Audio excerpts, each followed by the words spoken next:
Good morning বন্ধুরা, Momita kitchen ব্লগে তোমাদের জানাই অনেক অনেক স্বাগত। বন্ধুরা, আশা করি তোমরা সবাই ভালো আছো। তো আমার কথা আর কি বলবো, তোমাদের জন্যই আবার এখানে ফিরে আসো। তোমরা সবাই বলছিল যে একা থাকবে না, আমাদের মাঝে ফিরে আসো। তোমাদের অনেক সাপোর্টে আমি এখানে আবার ফিরে আসার জন্য সাহস পেলাম। জানি না, কারণ ভালো লাগে না যেইখানে মাকে নিয়ে সব প্রত্যেকটা ভিডিওতে আজকে 3 বছর ধরে প্রত্যেকটা ভিডিওতে মা, আর সেখানে মা নেই, তো ভালো লাগে না। মানে কি যে বলবো, মানে তো দেখো, তারপর ওই দিন ছিল কদমা একাদশী। তো স্নান করে মা বাবা দুইজনকে ধূপ ধুনা দিয়ে দিলাম। কারণ আর দেখো ঘরের অবস্থা কীরকম, আমার তো মা নেই। আমি সেইভাবে, তোমরা জানো, আমি ঘরের কাজও সেভাবে আমি করতে পারি না। টুকটাক হয়তো বা রান্না বা বাজার হাট এগুলি পারলো, আমি ঘর গোছানোর কাজ আমি একদমই পারি না। যেটা সত্যি তোমাদের সাথে, সেটা বলতে আমার কোনো লজ্জা নেই। তো তারপর দেখো তাড়াতাড়ি করে স্নান করে নিলাম। স্নান না করে তো কিছু খেতে পারবো না। তো তখন 10টা বেজেছিল। তো 10টা বাজাই তো আমি একটু হরলিক্স করে নিলাম, ঘরেই ছিল, আর 2টা বিস্কুট আমি খেয়ে নিলাম। তো যেহেতু ওই দিন কদমা একাদশী ছিল, স্নানটা না করে কিছু খেতে পারবো না। তো তারপর দেখো আমি মিষ্টির দোকান থেকে রুটি এনেছিলাম, আর কারণ আলসা লাগছিল রুটিটা বানাতে। কারণ জানোই, সব ভিডিওতে তোমরা দেখো আমি যে কাজটাই করতে যাই, চা বানাতে গেছি আমার চোখে দিয়ে জল আসছে।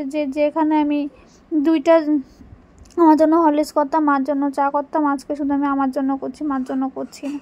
যেখানে রুটি করতে যাব, এখানে রুটিও তো করতাম, আমার জন্য একটা, মার জন্য একটা, মানে কিছুই ভালো জন্য। যেখানে যাচ্ছি প্রতিটা ঘরে ঘরে আমার স্মৃতি। কারণ বাবা মারা গেলো 3 বছর আগে। 3 বছর তো আমি বাবার অভাবটা আমার মা আমাকে একটা সেকেন্ডের জন্য বুঝতে দেয়নি। আর এখন আমি মা হারিয়ে, আমি যখন বাবা মা দুজনের অভাবটাই বুঝছি। দুজনের অভাবটি আমাকে ভিতর থেকে চিড়ে চিড়ে খাচ্ছে।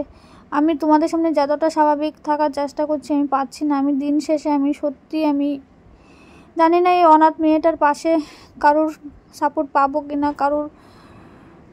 কেউ দয়া আমি পাবো কিনা এই অনাথ মেয়েটার পাশে, আমি কিছুই জানি না। তো দেখো ঠাকুমা ডাক্তার কাছে গিয়েছিল, ডাক্তার থেকে আসার সময় একটা ওআরএস আর পুরিগুড়ি এনেছিল, যেহেতু রুটিগুলি ভালো ছিল না, খেতে পাচ্ছিলাম না।